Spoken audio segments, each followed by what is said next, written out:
Bonjour à tous, nous sommes ensemble jusqu'à 16h sur Sud Radio. Alors je sais, le sexe, c'est pas un sport, mais jusqu'à nouvel ordre, il me semble quand même qu'on se sert beaucoup de son corps pour faire l'amour, et mieux on se sert de son corps, et bien mieux on fait l'amour, et je pense que là vous serez quand même à peu près tous d'accord avec moi.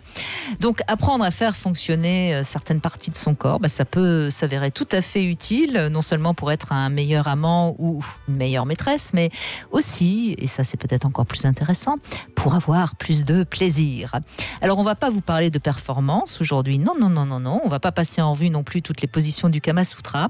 J'ai choisi d'évoquer la gymnastique sensuelle et sexuelle, ou si vous préférez le yoga sexuel, avec un invité que j'apprécie particulièrement parce que justement il est apte à comprendre de quoi on parle. Il va pouvoir vous donner d'excellents conseils puisque je suis en compagnie de Philippe Arlin, sexothérapeute, et qui travaille beaucoup justement sur le corps de ses patients et peut-être un peu moins dans leur tête. On va parler entre autres de la musculation du périnée, mais surtout on va vous expliquer de quoi on parle parce que c'est souvent assez abstrait. On va parler pourquoi pas des abdos, du bassin évidemment, et puis peut-être aussi de l'importance de la respiration, du lâcher-prise, de certains gestes, et puis comment on peut s'aider par exemple avec certains jouets intimes. Si vous avez envie d'améliorer vos capacités corporelles érotiques, eh bien n'hésitez pas à venir témoigner ou à poser vos questions au 0826 300 300. Bonjour Philippe Arlin. Bonjour Brigitte. C'est vrai, je crois qu'on est d'accord là-dessus. La sexualité, ça passe par le corps, et c'est souvent par le corps qu'on va débloquer les symptômes, les complexes, les inhibitions. Oui, c'est vrai qu'il y a un moment où dans le rapport sexuel, je trouve qu'on a l'impression que les organes se sont décollés du corps et qu'ils vivent leur propre vie tout seuls. Et c'est bien de se rappeler qu'ils appartiennent au corps et que le corps peut accompagner. Et plus le corps accompagne les parties proprement sexuelles, et plus effectivement le plaisir va être au rendez-vous. Et plus le corps est souple, plus la sexualité le sera aussi. Alors, ce qu'il faut bien comprendre, donc, si on fait un schéma comme ça, très simple à la radio, il y a le corps, les émotions et l'esprit. Et il est évident que certaines émotions peuvent entraver la liberté du corps, comme l'esprit peut entraver la liberté du corps. Mais si on veut se libérer dans sa sexualité, il vaut mieux passer par le corps, redonner, si je puis dire, le pouvoir, si vous voulez, j'allais dire la liberté, mais bon, le pouvoir, c'est peut-être plus juste. Oui, parce que le cerveau le prend trop, donc c'est vraiment un contre-pouvoir là qu'on va essayer de donner au corps. Voilà, et je crois que c'est quelque chose qu'on n'entend pas tellement, on entend souvent, il faut parler, par exemple, prenons le cas du vaginisme, je crois que c'est quelque chose que vous rencontrez malheureusement assez souvent avec vos patientes. Si on l'allonge sur le divan et qu'on lui fait parler pendant 10 ans de son vaginisme, on n'avancera pas beaucoup. Il faudra combattre le célibat en même temps. Oui. Parce que à force, ce dont on a besoin quand on souffre de ce genre de choses, c'est d'une réponse dans le corps, justement. C'est-à-dire, il faut arriver à ce que le corps lâche ce blocage, parce que ce blocage est au niveau du corps, même s'il a été induit par la tête, même s'il sera intéressant de voir comment il est venu se placer dans le corps, c'est quand même bien dans le corps qu'il est, et c'est avant tout au niveau du corps qu'il faut trouver les clés pour que le corps accepte de nouveau ouvrir la porte. Et alors je vais rester sur cet exemple du vaginisme parce que je trouve qu'il est assez compréhensif pour tout le monde. Ça veut dire quoi ? Ça veut dire que le vagin se ferme par des contractions musculaires, donc on est bien dans quelque chose d'ordre corporel. Voilà, dont on n'arrive pas à prendre le contrôle, donc on n'arrive pas à le détendre. Alors l'envie peut être là, le désir peut être là, sauf que le corps est contracté, le corps dit non. Mais on ne sait pas pourquoi il dit non, parce que tout en nous dit oui, on veut de l'autre, on a envie de l'autre, mais le corps dit non. Et la manière que le corps a de dire non, c'est d'abord d'être contracté, évidemment, mais du coup, ça fait très mal. Parce que le vaginisme, c'est pas une plaisanterie, c'est-à-dire c'est une vraie douleur qui, alors, dans le degré extrême, rend le rapport de pénétration impossible. Et même dans le degré moindre, c'est possible, mais à quel prix ? Avec des brûlures, des douleurs. Et en gros, on se rappelle qu'on a eu un rapport sexuel. De la fourchette, etc. Donc, voilà. Une horreur. Et c'est quand même plus en essayant de faire comprendre comment fonctionne son corps à la femme que vous allez régler le problème du vaginisme. Oui, c'est dans un dialogue avec le corps.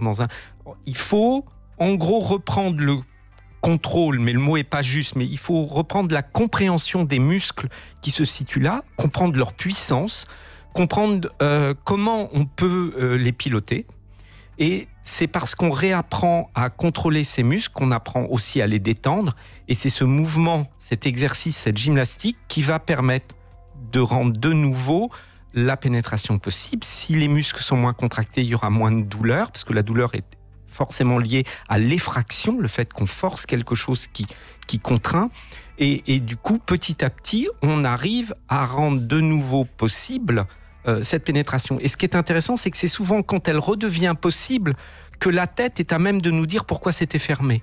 Donc on a tout intérêt à commencer par le corps, parce qu'on gagne y compris du temps au niveau de la tête. Bien sûr. Et alors on va prendre un autre exemple concernant les hommes, puisqu'il y a aussi des hommes qui nous écoutent, bien que ça les concerne aussi quand ils sont avec une partenaire là, vaginiste. on ne parle pas du vaginisme anal. Hein, non. Parce qu'il y a beaucoup d'hommes qui sont très serrés à cet endroit-là. Il y en a, la majorité même, j'oserais dire, la majorité sont serrés à cet endroit-là, je suis bien d'accord. Mais prenons par exemple le cas de l'éjaculation précoce. C'est pareil. Là aussi, ça peut se rééduquer par le corps. Dans le corps. Et ça marche beaucoup mieux, non ? Alors, ça va dépendre des cas d'éjaculation précoce, mais dans les nombreux cas, il y en a un qui est lié aussi à une hypersensibilité et en gros, on ne sait pas gérer les sensations que l'on a lors de la pénétration. Et donc, travailler son corps, travailler sa respiration, travailler son rythme, travailler le contact, le toucher, va permettre de beaucoup mieux appréhender de manière plus détendue et plus libre le rapport de pénétration et donc d'éviter une éjaculation qui vient trop vite.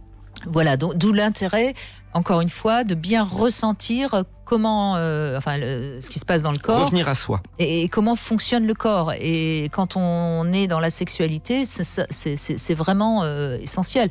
Alors, on le comprend dans le sport. Quand par exemple il y a un mauvais mouvement dans un sport, il faut travailler techniquement pour que ce mauvais mouvement disparaisse et que le bon mouvement se mette en place. Est-ce qu'on pourrait faire exactement la même chose c'est la même chose pour la sexualité quelque part ? Oui, on va peut-être pas parler de mauvais mouvements, mais on va parler de mauvaises habitudes. Mauvais amants alors ? En tout cas, là, j'ai mes copines qui rigolent. Là. Ah bah ouais, mais on était sur l'éjaculation précoce, donc si on dit mauvais amant, ça va pas fonctionner. Mais en tout cas, il y a souvent quand il y a une panne, on développe des techniques pour éviter, pour contourner, et c'est presque ces techniques qui sont pires parce qu'elles donnent de mauvaises habitudes au corps, de mauvais réflexes, et où il faut revenir au corps, le rééduquer à des choses simples pour partir du début. Voilà. Et ce qu'on pourrait peut-être encore ajouter, nos émotions, elles ont une influence énorme sur le corps. On en parle souvent d'ailleurs des émotions dans cette émission, évidemment. Hein. Et c'est peut-être la peur qui est la plus inhibante dans la sexualité. Et c'est des peurs qui sont parfois totalement inconscientes.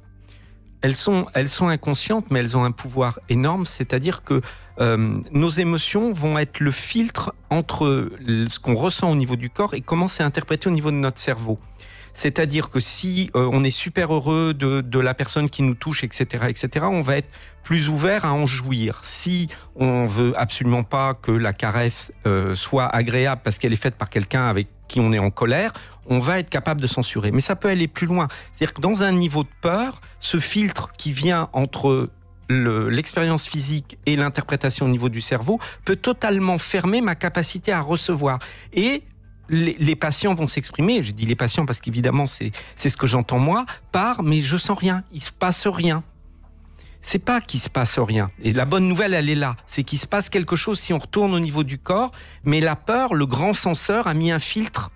Et avant même que ça arrive au cerveau, enfin c'est arrivé au cerveau, je vous rassure, mais le cerveau a eu le temps d'interpréter avant de le traduire en sensation agréable. C'est non acceptable, ça fait peur, c'est pas ce qu'il faut. Et on va aussi trouver ça dans des difficultés, alors qui ne seront pas de l'ordre du vaginisme, mais qui seront quand même des difficultés à la sexualité pour les femmes. Je ne ressens rien, il ne se passe rien, ça ne me fait rien, ça ne m'intéresse pas. C'est pas le corps qui est muet, c'est qu'il crie, mais il y a quelqu'un qui a décidé de faire en sorte, il y a les boules qui sont entre les deux, qui fait que malgré tout, on ne l'entend pas. Donc tout ça, on va essayer de le décoder avec vous, bien sûr. N'hésitez pas à nous appeler, Sud Radio 0826 300 300, quelle que soit justement votre difficulté avec votre corps dans la sexualité. On est là pour justement pour enlever tous ces filtres, pour qu'il n'y ait plus de pollution, hein, tout simplement.